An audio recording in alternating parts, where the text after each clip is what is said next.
Welcome back to the School of Calisthenics. It's Tim and Lani. And here are 5 pushing exercises that you can use to get started.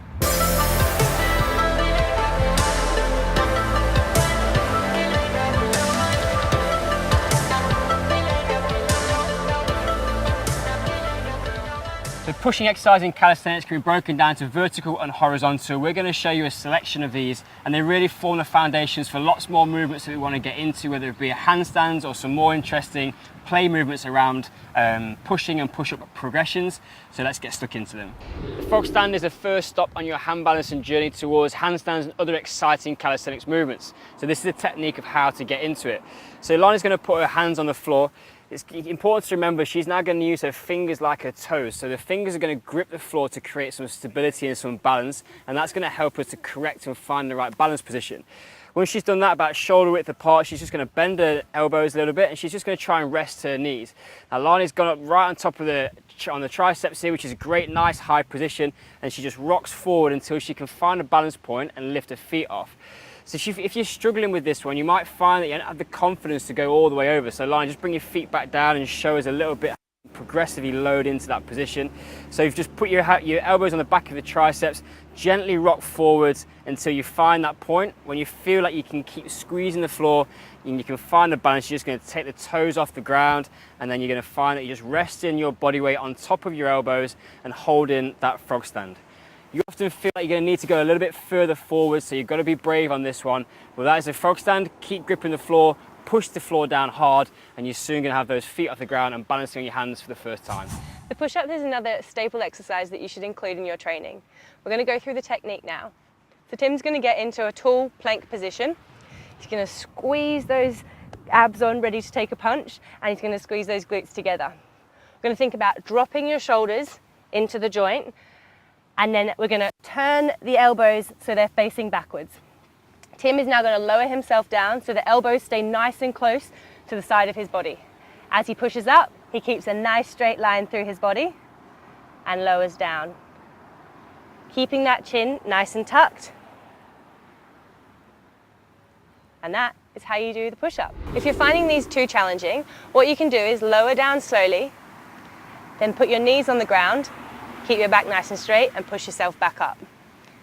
Lowering down nice and slow, knees on the ground, pushing back up. If that is still too challenging, you can keep your knees on the ground for the full movement. Remember, we want you to take your chest all the way down to the ground and then come back up. The push-up plus is an extension from the push-up, and we just add an extra move in, and it doesn't look like a lot, but it really helps us to create some stability and some better movement mechanics around the shoulder, getting the scapula to start to rotate into the positions and slide to where it needs to be to make sure the shoulder stays healthy. So Lani starts in her push-up position, the same coaching cues as before. Tummy's super tight, she's cracking a wall up between the butt cheeks, and these shoulders are dropped into the socket. When she goes into the push-up, she's going to lower down and go all the way down towards the ground. She holds those elbows in nice and tight to the body. When she pushes back up, she's going to come back to start, and then she's going to try and imagine she slides the scapula, her shoulder blades around the rib cage. The trick here is to make sure we're staying tight in the midsection, that we don't end up sticking the bum up in the air. So she drops in again. Let's show it through. So we go down nice and controlled. Shoulders in a great position. She pushes back up, and then she finishes the movement by really driving those around. This working serratus anterior, which is going to help to move that scapula into the position it wants to be in when we go into some more progressive pushing vertical and horizontal patterns. That's a push-up plus. When it comes to building pushing strength for the upper body, the dip is probably one of the best exercises we can include. It's an absolute staple for moving forwards with many of our calisthenics progressions. So here's the technique. So Lani's going to jump up onto a set of parallel bars or dipping station. She drives herself up. Now the real key thing to this is keeping this shoulder in a good position. She's going to drop down, pointing the elbows behind the body and keeping that shoulder in a good shape. And she's keeping the tummy tight, nice straight lines, looking for 90 degrees at the elbow, and she drives back out. What we don't want to see is you allowing that shoulder to rock it forward. So it just shows a dodgy rep line. We allow that shoulder to really round. So you can see how far that head of the humerus here has gone forwards. We're trying to keep it. It looks hard to get out, right? So keep it in a nice stable shape. One more good rep. You can see it sits into good position. She's working hard with the elbows and squeezing a pound core in between the shoulder blades to keep the back of that shoulder stable. And that is how we set up for a nice dip movement. The pike push-up is a great vertical pushing exercise for the shoulders. So Tim's going to get into a push-up position. He's then going to walk his feet forward.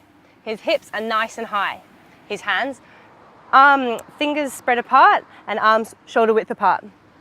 He's then going to come down on a diagonal, bringing his head to make a triangle between his hands. As he pushes back up, nice straight line, and lowers back down. So what we don't want to see is as Tim comes down, when he pushes back up, he arches his lower back and then pushes up as if he's doing a push-up. He needs to go back up on the same line he came back down on. Keeping those hips nice and high.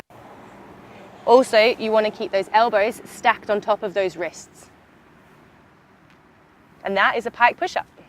So there are your 5 pushing exercises to get you started. Just remember, form is key.